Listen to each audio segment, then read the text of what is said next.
Good afternoon. Welcome to our SOAR Time meetings.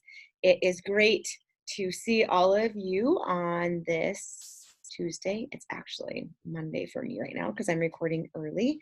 I want to thank you guys for taking time today and last week helping me fill out the Choice Ready worksheets. That helps me out immensely. What I'm going to have you guys do as teachers, I'd like you to turn those in to me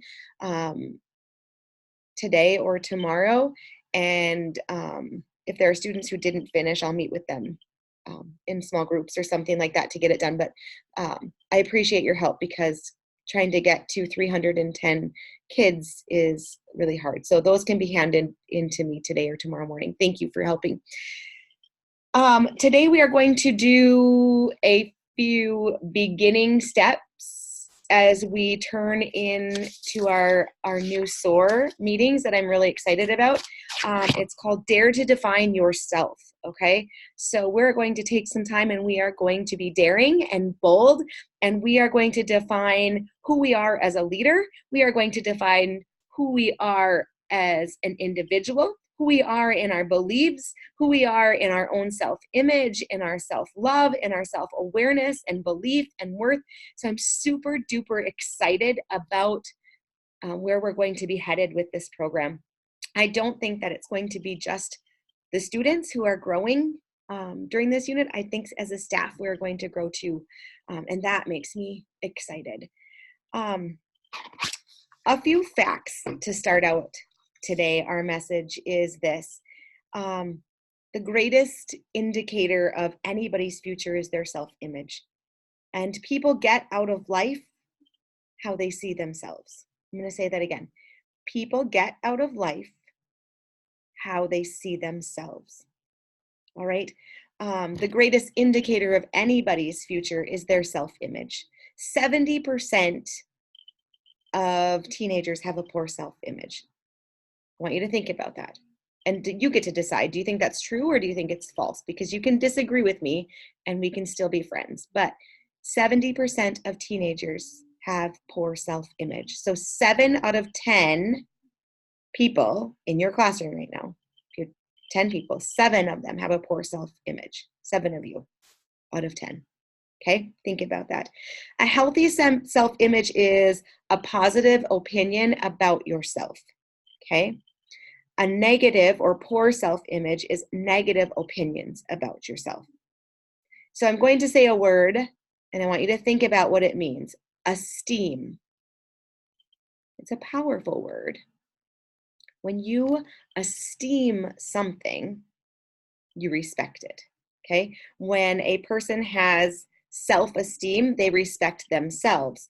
When a person lacks self-esteem, it's based out of lack of respect for themselves. So that's esteem. We only have courage if we truly value ourselves, okay? So courage is really important. There are 2 main pillars of high self-esteem that we're going to be working on over the week. So the first one is believing that you are capable to handle anything that comes your way. And the second is believing that you are worthy. So believing that you are capable of handling anything that comes your way and believing that you are worthy. I believe those things about each and every one of you. And I bet you have other people in your life that believe those things about you as well. The important part about that is also believing it yourself about you, okay?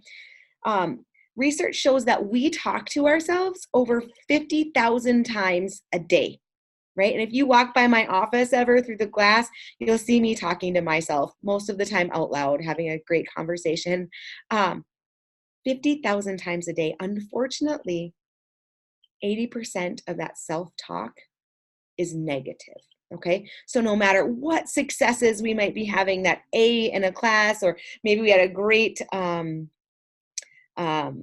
meeting at one of our organizations. Maybe we nailed a guitar solo. Maybe we had a great play in our game. No matter what successes that we have, we rarely let ourselves appreciate our potential.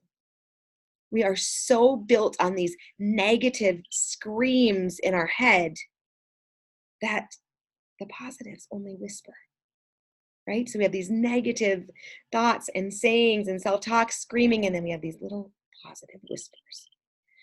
We know that throughout research that these powerful thoughts have an effect on us.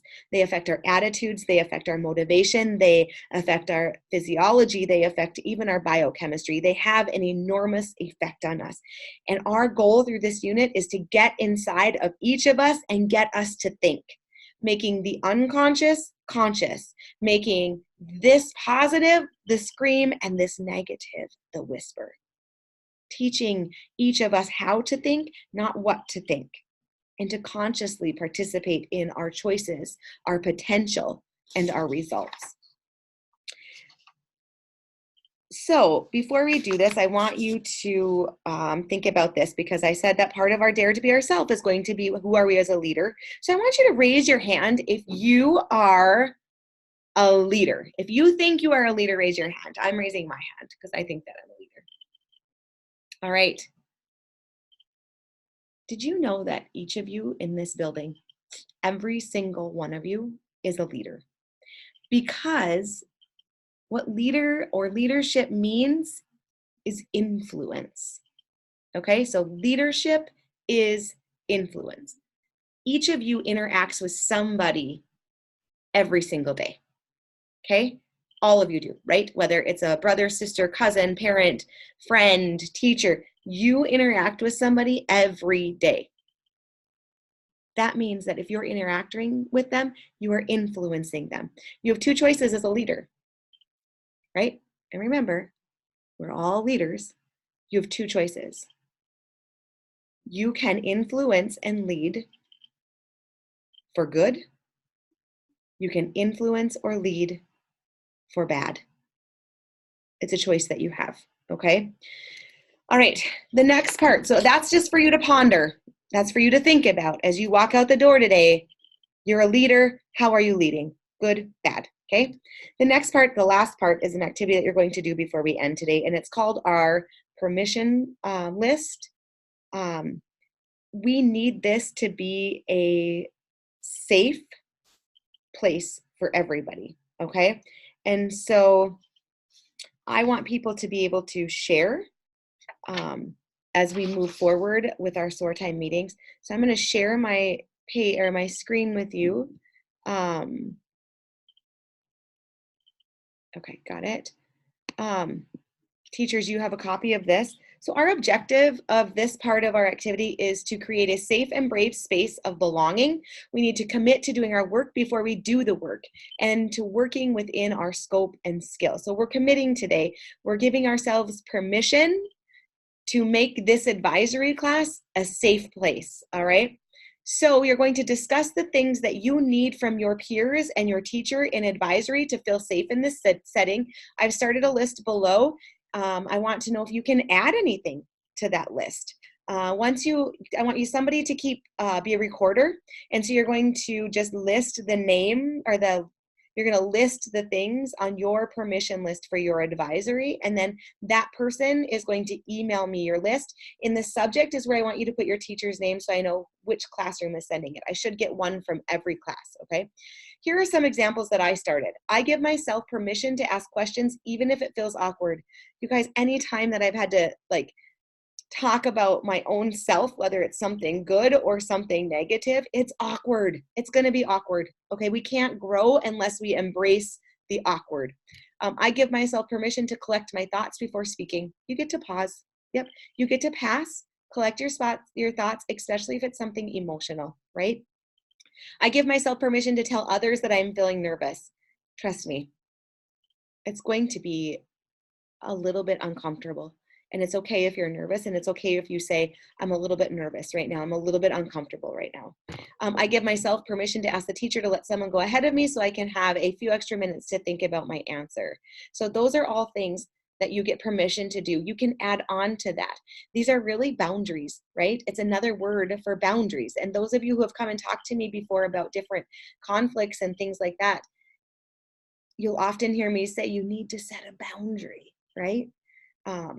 So then after you've kind of talked about this, you have some discussion questions. So when you listen to other students' permissions, were there some that you could relate to, some that you couldn't? Were there some that you would like to add to your permission list? Okay. What are some situations where it might be helpful to use these lists? Because it's not just going to be an advisory. If these are boundaries, these are things that you can use in other classroom situations. These are things that you can use in other areas of life. Maybe it's with in a relationship that you're in with a boyfriend or girlfriend. Maybe it's a friendship that you're in. Maybe it's a family relationship. Maybe it's a work setting where you need to set up those boundaries. You get yourself permission to set those boundaries up, okay? So that's what we're going to do today. Next week, we're going to start going into a healthy and positive self-image versus those negative self-thoughts that we have. And I'm going to share with you a story that has affected my self-image in a negative way that I've had to work through for a long time. So go ahead, brainstorm your permission lists, email them out. I hope that you guys have a wonderful, wonderful week.